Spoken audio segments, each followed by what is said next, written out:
AITA for packing my wife's bags and sending her to her lover after she cheated? I'm a 32-year-old man, and my wife, Lauren, is 31. We were that couple everyone thought had it all figured out. We met in college. She was studying marketing. I spent my time between computer science assignments and chugging energy drinks to stay awake. Typical. We hit it off right away. We were both ambitious, had clear goals, and weren't complete disasters at basic life skills. After dating for 3 years, I proposed, and she said yes. Everyone congratulated us. You know, the standard script society dictates. The first few years of marriage were really solid. We both landed good jobs right out of college. Me at a tech company, making decent money programming, and her at a marketing agency, handling social media for local businesses. We saved up, bought the typical suburban house with a yard, the white picket fence, and all that jazz. We were even talking about having kids soon. The American dream, right? Our day-to-day life was comfortable. We cooked together while talking about work, watched the latest trending series on Netflix. Weekends were spent on beach trips or visiting friends. Sometimes we tried new restaurants or went to concerts. Nothing crazy, just normal couple stuff. I genuinely believed we had something good. Both in our early 30s, financially stable, good jobs with growth potential, no significant debt beyond the mortgage, and zero drama. We weren't the type to post romantic photos every day, nor were we the type to have screaming matches. Just two adults building a life together. Or so I thought. Everything seemed so normal that I didn't even notice the warning signs when they appeared. That's the worst part about being blindsided in a relationship. You're not looking for trouble when you think everything is fine. It's like that meme of the dog sipping coffee while everything around him is on fire, saying, "This is fine." That was literally me. Then, everything started to change. Lauren began staying late at work more frequently. Not just occasionally, but 3 or 4 nights a week. She'd come home at 9 or 10 p.m., saying it was due to a client emergency or a deadline. I believed her, why wouldn't I? Her career was taking off, and I wanted to be supportive. Plus, my own job kept me busy enough not to overthink her schedule. Then came the classic phone behavior change. Suddenly, her cell phone was always face down or locked with a new passcode. One day I asked her about it, casually, without accusing her of anything, and she got defensive, saying it was for work security, that her company had implemented new policies about confidential client information. It sounded reasonable, so I let it go. After that, the calls she took in another room, or even outside, started.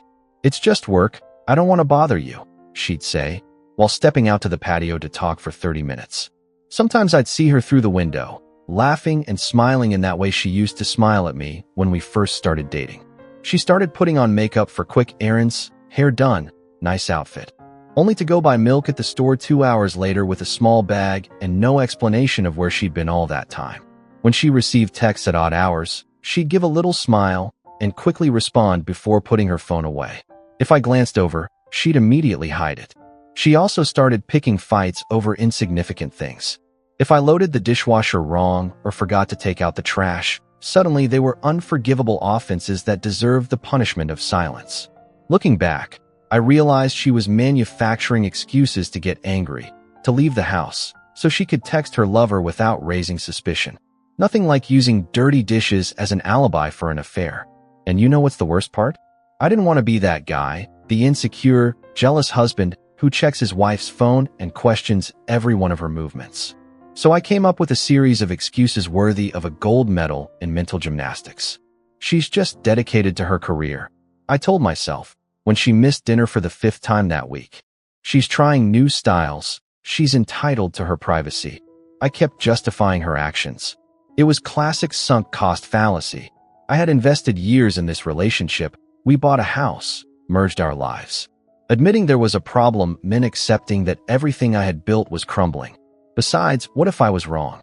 What if I accused her of cheating and it wasn't true? Then I would be the paranoid husband who didn't trust his wife.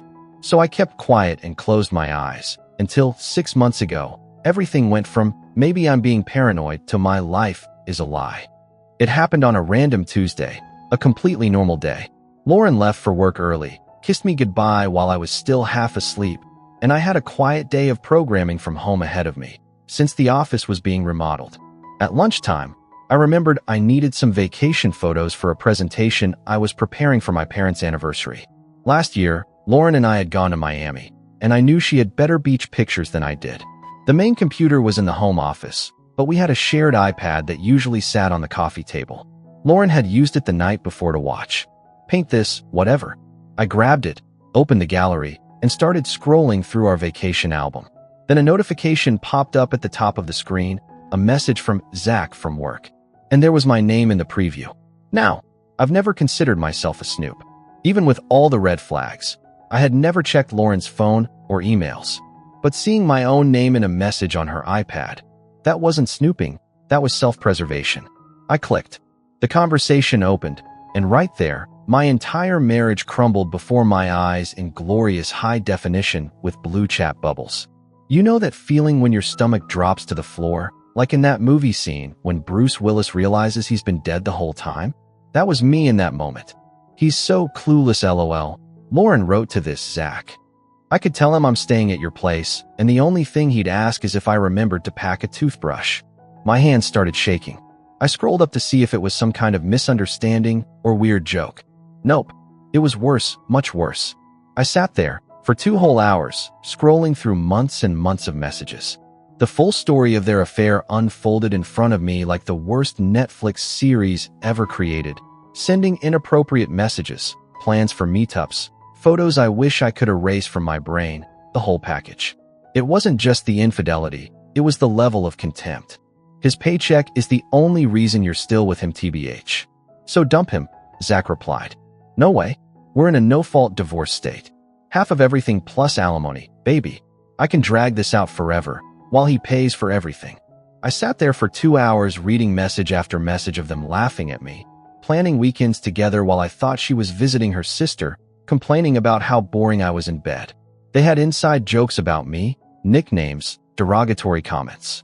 They had been doing this for over a year, seeing each other while I thought she was with her family, sleeping in hotels I was paying for, mocking how naive I was.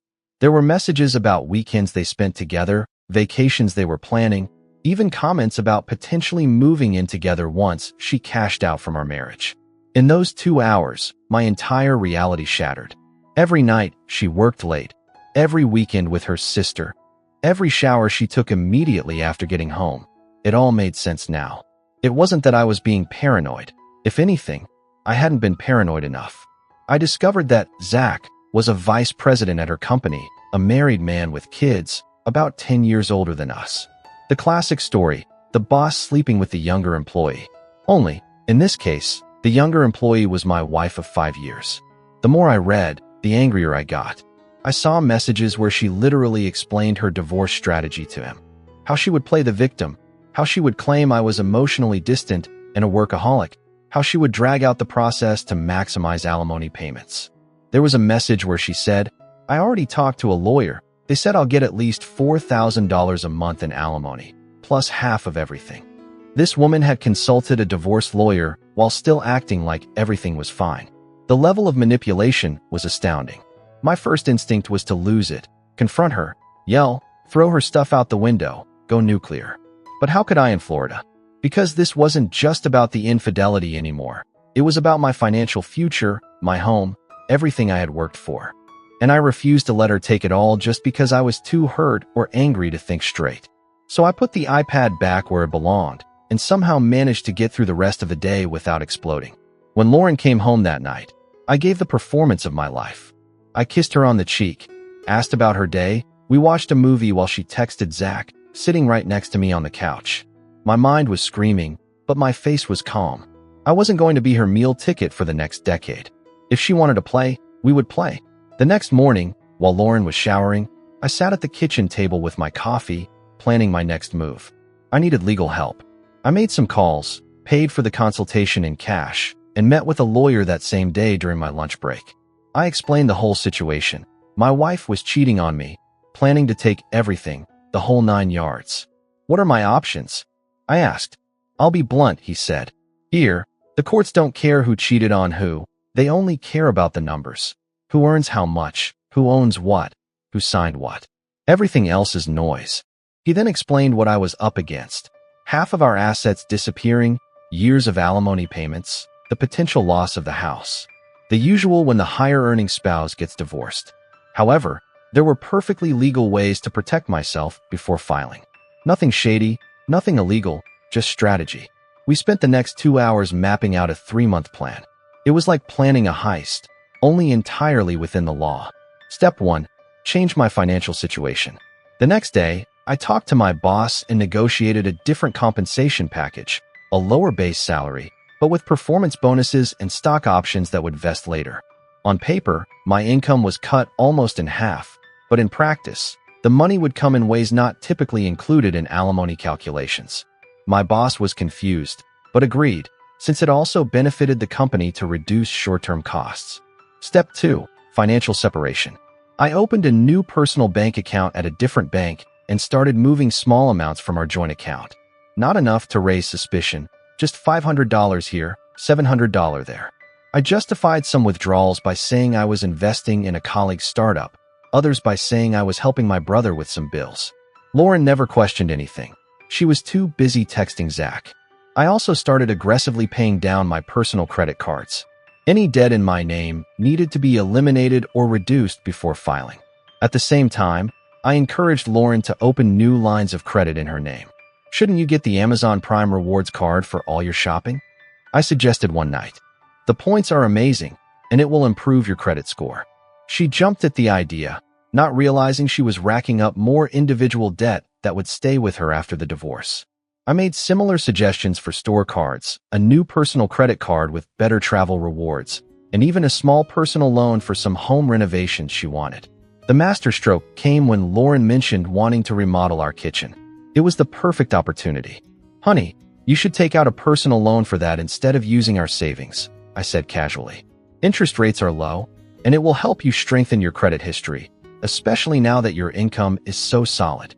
She loved the compliment about her salary and didn't even question why I wasn't offering to pay half with our joint funds. She took out a $30,000 personal loan in her name, just for a kitchen we would never remodel together. Every time she signed a document without reading the fine print, I had to restrain myself from laughing. Phase 3. The perfect husband on the surface. This was the hardest part, becoming the most understanding and supportive husband, while secretly documenting everything. I started encouraging Lauren to focus even more on her career. I praised her for her work ethic when she came home late. I suggested she stay overnight in the city when she had client meetings, instead of driving back late. "You deserve recognition for your talent, love," I'd say, basically giving her permission to spend more time with Zach, while I logged all her absences in a detailed journal. I created a fake email account and forwarded myself copies of all our credit card statements, highlighting charges from hotels, dinners at restaurants we never went to together, and gifts that never made it home. Every piece of evidence was meticulously organized in a folder that my lawyer had access to. I encouraged Lauren to put her name on more of our bills and utilities to improve her credit score. I convinced her to refinance our car in her name because, with your better credit, you'll get a lower interest rate. I even pushed her to apply for a promotion that required more work hours, more time for her to entangle herself while I fine-tuned my plan. Every night she'd come home late, sometimes smelling of cologne and cigarettes. I'd smile and ask how her day was. Every weekend she'd leave to visit her sister, and I'd wish her a good trip. Every lie she told me, I pretended to believe, while silently adding it to my file of evidence. The most surreal thing was watching her fall into the trap. She was so sure of her exit strategy, so convinced that she had me under her thumb, that she didn't even question why I was suddenly so supportive of her independence. She thought I was clueless. In reality, I was lining up the dominoes, one by one. I started going to the gym more, partly to get out of the house and not go crazy, but also because I needed to focus on something other than my constant rage. Nothing clears the mind like heavy lifting when your wife is sleeping with a guy named Zach. Bonus, I was getting into the best shape of my life for when I was finally single again. My financial restructuring was going perfectly.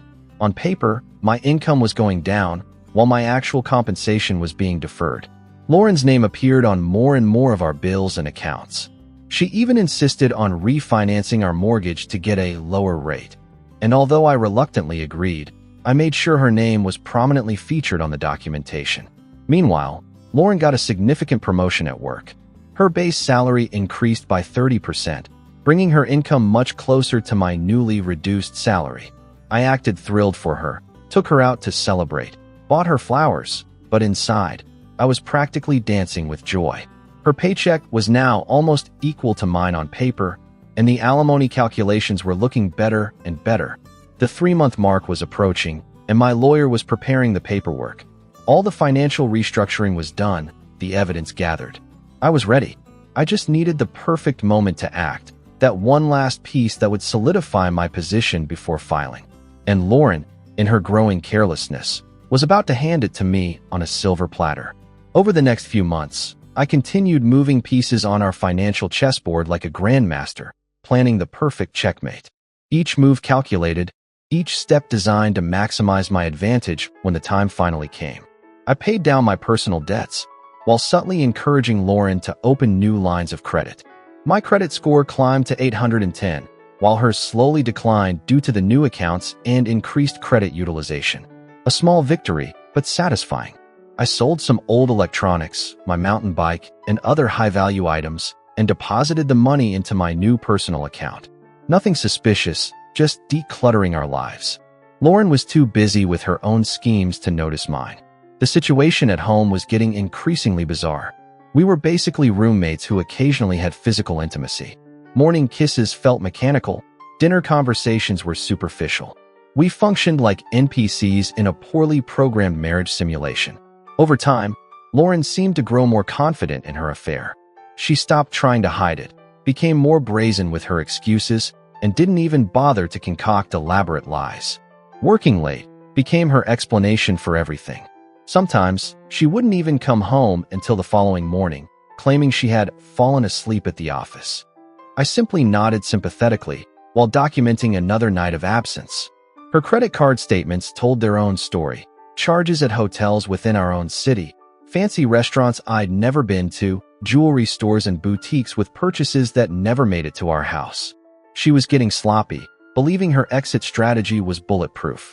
She probably had her own plan in motion, just waiting for the right moment to strike and leave me financially ruined. What she didn't know was that I was accelerating my own plan. My lawyer had everything ready, the divorce papers prepared, the financial statements in order, the legal strategy mapped out. We were just waiting for the perfect moment, that final piece that would ensure I had the best possible position before filing. In the meantime, I continued to feed the narrative of my work stress and career reevaluation to our social circle. I became the poster child for millennial burnout. This way, when the divorce came and people saw my reduced income, they would nod understandingly instead of asking uncomfortable questions. The hardest part was maintaining the charade at family gatherings and with friends. We'd go to dinner parties where I had to play the loving husband while she checked her phone under the table, texting Zach. We celebrated our anniversary with a dinner where she barely made eye contact with me.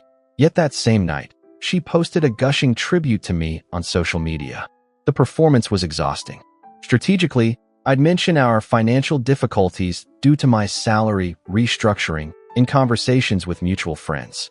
Just casual comments about tightening our belts, nothing alarming. This created witnesses who could later confirm that my income had indeed decreased months before any talk of divorce, crucial for demonstrating it wasn't a last-minute attempt to avoid alimony. Following my lawyer's advice, I gathered records of all our assets, bank statements, investments, property deeds, vehicle titles, everything properly valued and documented. I organized copies of tax returns, pay stubs, and employment contracts, both mine and Lauren's. Having a complete financial picture was essential for what was coming. I discreetly consulted our accountant about the possibility of filing taxes separately next year, framing it as a simple question about maximizing refunds considering our income changes. Just laying the groundwork, creating a trail of legitimate documentation that coincidentally benefited my position in the divorce. I made an inventory of our household possessions, assigning them approximate values. The funny thing was, all the expensive purchases Lauren had made recently ended up on her side of the list. Surprising how many work outfits and professional accessories she'd acquired with joint money, when, in reality, they were for her rendezvous with Zach. The key moment arrived when Lauren mentioned a work retreat scheduled for the following week. a 5-day corporate event at a beachfront resort. I did some digging.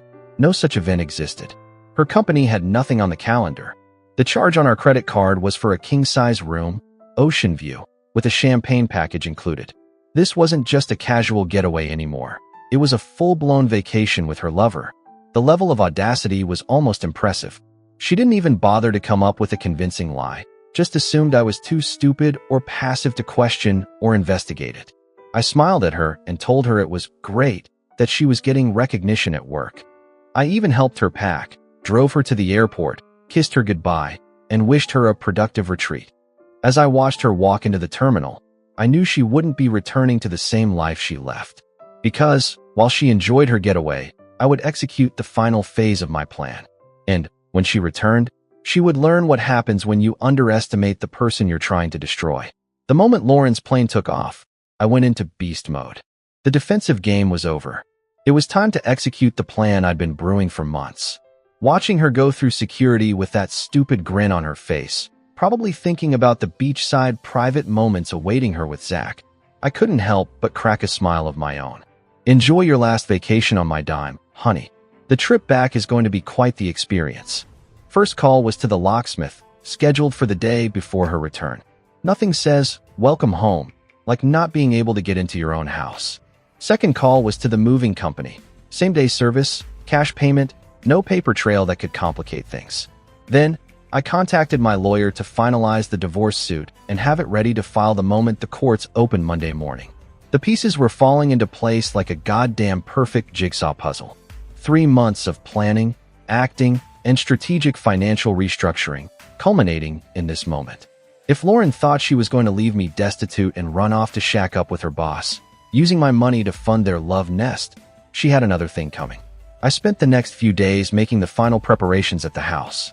I went over all our financial documents one last time, making sure I hadn't overlooked anything. I separated my personal belongings from hers. I changed all my passwords, removed her as an authorized user on my accounts. Each step was another nail in the coffin of our marriage. The house felt strangely peaceful without her. No more pretending, no more walking on eggshells, no more watching her text another guy while sitting next to me. I slept better than I had in months, knowing the end was near. The weight of leading a double life was about to disappear, and I was ready for whatever came next. On the 4th day of her work retreat, I checked our credit card account out of curiosity. There were charges from the hotel restaurant, room service, the spa, and a nearby jewelry store.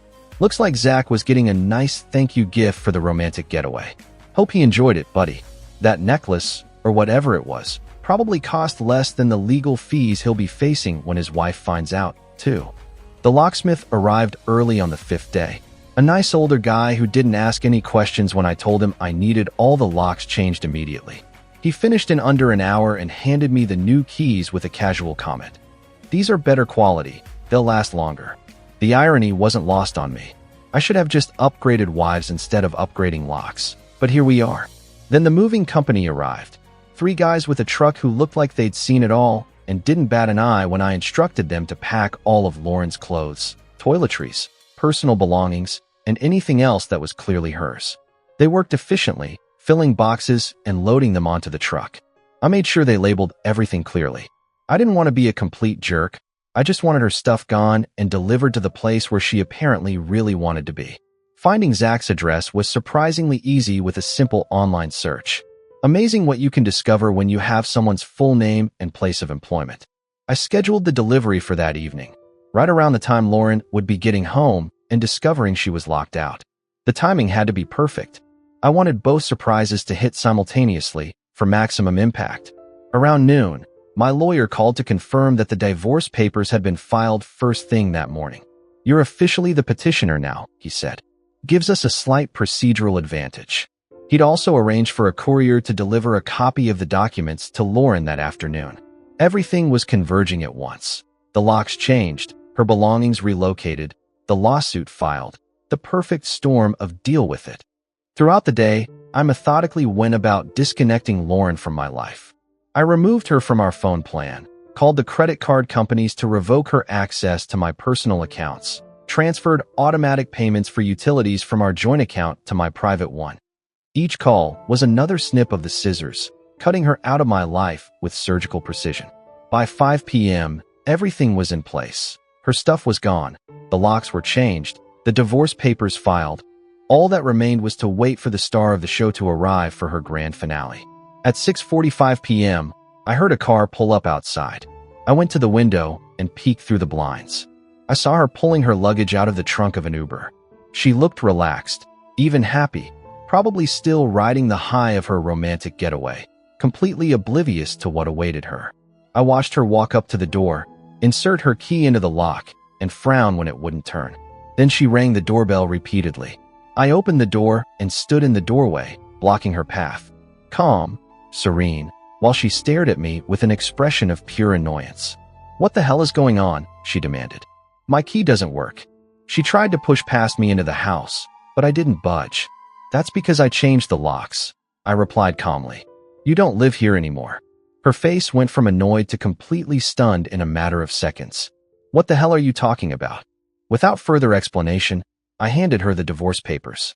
I watched her intently as she stared at the envelope as if it might bite her.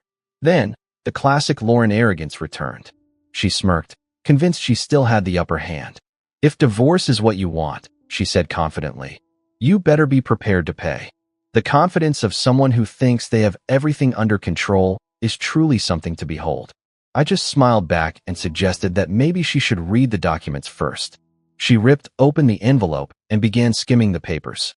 I watched as her expression rapidly shifted from confidence to confusion, then to pure terror. It was better than any movie I'd ever seen.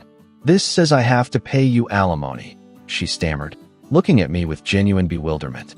"That's impossible." "Check the income statements," I said, not moving from my position in the doorway. She flipped through the pages with trembling hands. "Your salary. What happened to your salary?" "Compensation restructuring. Perfectly legal." Her eyes continued to scan the documents, widening with each passing section. Our current financial situation, the debt distribution, the division of assets. All the dominoes I had carefully placed over the past 3 months were falling exactly as planned. "You can't do this," she shrieked. "It's already done," I replied, unfazed. "Oh, and by the way, your things should be arriving at Zach's house in about an hour. Figured you'd want them there, since that's where you spend most of your time these days." There was absolutely nothing she could do about it. She started throwing accusations, saying I had committed fraud, that I had deliberately manipulated our finances, that no judge would allow this to stand. I just shrugged and pointed out that everything was perfectly legal.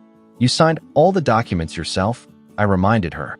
"The mortgage refinance, the car loan, the credit cards, all those accounts in your name to help you build your credit. All your decisions, based on my suggestions." Then she broke down crying. "Where am I supposed to go? You can't just throw me out on the street. All your belongings are being delivered to Zach's house right now. That's where you've been staying half the time anyway, right? Well, now you can do it officially." Her face went white. Suddenly, she started frantically swiping at her phone, sending messages to Zach, presumably to warn him of the impending delivery. "This isn't over," she muttered with a mix of rage and desperation. "You think you're so smart, but I'll fight this. I'll get a lawyer." I smiled calmly. "I already spoke to the top 3 divorce lawyers in the city," I said. "Paid for consultations with all of them last month. They can't represent you now. Conflict of interest. But feel free to try whoever's left." That had been a trick my lawyer suggested. In our state, once you consult with a lawyer, they can't represent the opposing party, even if you don't hire them. Might have been a bit overkill, but I wasn't taking any chances. Then, her phone started buzzing incessantly with new messages. In that instant, I knew the moving truck had arrived at Zach's house. She answered the call immediately, walking a few steps away from me. I couldn't hear the whole conversation, but the snippets I caught told me everything I needed to know. "What do you mean you can't? But all my stuff is where you're supposed to." "But you said." When she turned back to me, tears were streaming down her face. "He says I can't stay with him. His wife already suspects." Ouch. Awkward. Lauren was completely wrecked. She grabbed her suitcase and the envelope, giving me one last glare. "This isn't over." I smiled. "Actually, Lauren, it is. It's completely over. And, since we're officially in divorce proceedings now, please direct any future communication to my lawyer. His card is in the envelope." I closed the door before she could respond. It's been about 12 months since the divorce was finalized, and what a difference a year makes.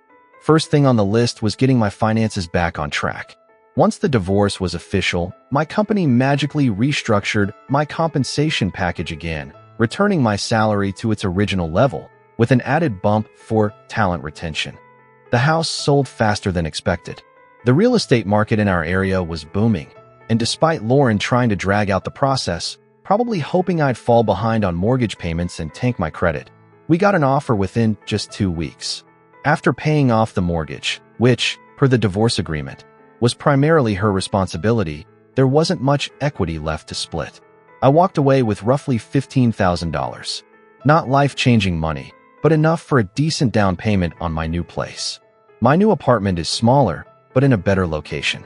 No memories of Lauren, no ghosts of a failed marriage lurking in the hallways. Just my space, my rules, my life. I set up a proper home office, a huge TV for gaming, and joined a fancy gym that's just around the corner. Bachelor 2.0 is a significant upgrade from Bachelor 1.0.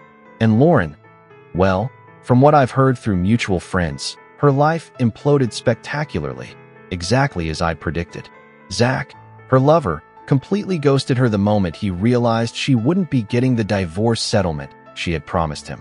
Apparently, he was counting on that alimony money to fund their new life together. When that plan fell apart, Zach bailed without a second thought, going back to his wife and kids. Who could have seen that coming? Oh, right, everyone. The debt crushed her. Between the mortgage she couldn't afford, the credit cards she'd maxed out thinking my alimony would cover the payments, and the car lease she could no longer manage, her credit score plummeted into the low 500s. She tried refinancing, debt consolidation, even begged her parents for help, but the hole was too deep. She ended up surrendering the car and had to downgrade to a clunker that constantly breaks down. After crashing with her sister for a while, she was kicked out for not contributing to expenses. Since then, she's been bouncing from one crappy apartment to another, each one smaller and in a worse neighborhood than the last. Her latest residence is a studio apartment above a laundromat on the outskirts of town, a stark contrast to the 4-bedroom suburban house she thought she'd be keeping after the divorce. And then, out of the blue, about a month ago, my doorbell rang. Yep, you guessed it, it was Lauren. It had been over a year since we'd had any direct communication. The divorce was long finalized, the assets divided, the legal ties completely severed. Can we talk? I looked at her with disdain. Talk about what? Then she started her sob story. She told me how her life had fallen apart after the divorce. It was no surprise, but hearing her admit it aloud was still surreal. I listened without showing any reaction. I wanted to feel satisfaction watching her squirm as she detailed how karma had finally caught up with her. But, to be honest, I felt nothing. It was like watching the finale of a show I'd stopped watching seasons ago. When she finished her tale of woe, she looked at me expectantly. I stared her straight in the eyes and asked the only question that really mattered. Why are you telling me all this? Finally, it came out. She was hoping I'd be willing to help her financially, just until I get back on my feet. She'd heard I was doing well, and since she was really struggling, she thought maybe I could lend a hand. After everything she did, after cheating on me, after trying to leave me destitute with the divorce, she still thought she was entitled to my help. I didn't get angry. I simply told her that her financial problems were exactly that, hers. The mistake wasn't cheating on me, Lauren, it was underestimating me. I dismissed her with a final parting shot. Good luck with your bankruptcy. And, before she could respond, I closed the door. So here I am, almost 2 years later. Life isn't perfect, it never will be, but it's mine now. Lauren thought she had me trapped forever, but, in the end, the only one left with nothing was her, while I rebuilt something better than we ever had. Edit. Wow, this blew up overnight. Thanks for the awards and comments, guys. For those asking if this is real, yes, it all happened pretty much as I wrote it. And yes, everything was completely legal. I had a lawyer overseeing every single one of my moves. If you liked it, don't forget to leave a comment and support the channel by subscribing. See you in the upcoming stories.